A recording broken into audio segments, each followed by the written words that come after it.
kita meletakkan sasaran sehingga 2025 dalam plan strategik itu sebanyak 40 community based tourism. Kita beri sokongan, kita beri nasihat, kita buat libat urus dengan, dan pernah kita ajak kumpulan-kumpulan ni, kepala-kepala dia pergi ke luar pada Terengganu melihat CBT-CBT di negeri-negeri yang lain. Dan misalnya dalam COE, Calendar of Event kita ada buat program-program di tapak tersebut.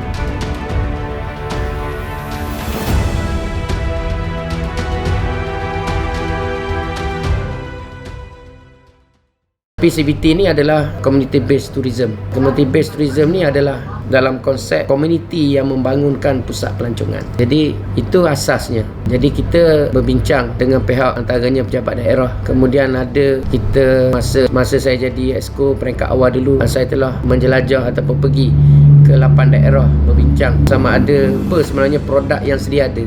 Produk yang sedia ada dan produk orang kampung yang boleh dibangunkan. Kita ada sekitar dalam 10 yang telah berjaya, yang sangat berjaya, dan dalam proses jalan dah CBT ni kita ada 29 lah sekarang ni. Tapi sebahagiannya gerak, tapi dalam tengah tu dalam proses. Dia ada di hampir setiap daerah lah CBT, bukan hampir, semua daerah ada. Kalau kita fokus kepada Kuala Terengganu, kita ada kebetulan lah dalam DUN saya ada 3 CBT. Pertama sekali pengkalan warisan yang ada di Pulau Manis, dan ada kubur Tok Pulau Manis. Dia ada dekat lah, jalan kaki je. Kemudian antaranya lagi dalam 2 kilo daripada tempat tu kita ada dataran Bangun Cempedak. Kemudian di Pekalan Store kita ada pusat keropok keping, dan dataran Batu Putih sebagai contoh di Marang juga. Banyak lagi lah kalau kita nak pergi satu-satu. Tentulah ada produk-produk yang saya bagi contoh dataran Batu Putih. Dataran Batu Putih ni dia minta masyarakat situ berniaga, dan produk dibincang lah. Ada produk-produk tradisional dengan buh-buh yang dibuat secara tradisional, tidak moden. Jadi dari segi itu masyarakat dapat juga income kepada mereka, dan mereka sayang kepada dataran Batu Putih ni. Jabatan Pelancongan sendiri dia ada unit promosi. Kita sentiasa mempromosikan CBT, dan di dalam Jabatan Pelancongan kita ada unit CBT. Dia ada seorang ketua dan beberapa orang staff yang tugasnya hanyalah untuk jaga CBT ni. Sebagaimana saya sebutkan tadi, CBT ni kita kategori yang sudah maju, yang sedang membangun, yang kita nak bangunkan. 29 ni sebagian besar masih sebenarnya ada, tapi kita sedang membangunkan dia. Kita beri sokongan, kita beri nasihat, kita buat libat urus dengan, dan pernah kita ajak kumpulan-kumpulan ni, kepala-kepala dia pergi ke luar pada Terengganu melihat CBT-CBT di negeri-negeri yang lain.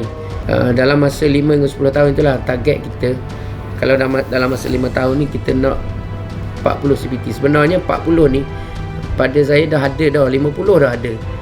Kita dah kenal pasti melalui pejabat daerah. Tapi kita ada yang saya pergi lah beberapa tempat yang memang sudah ada tempat-tempat yang sudah ada orang sebenarnya tempat tu, ataupun yang sedang membangun apa benda semua. Sebenarnya kita dah kenal pasti banyak.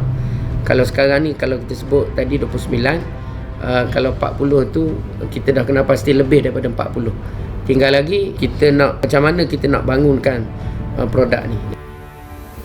Kita semua sini berkelompok tanah kelapa.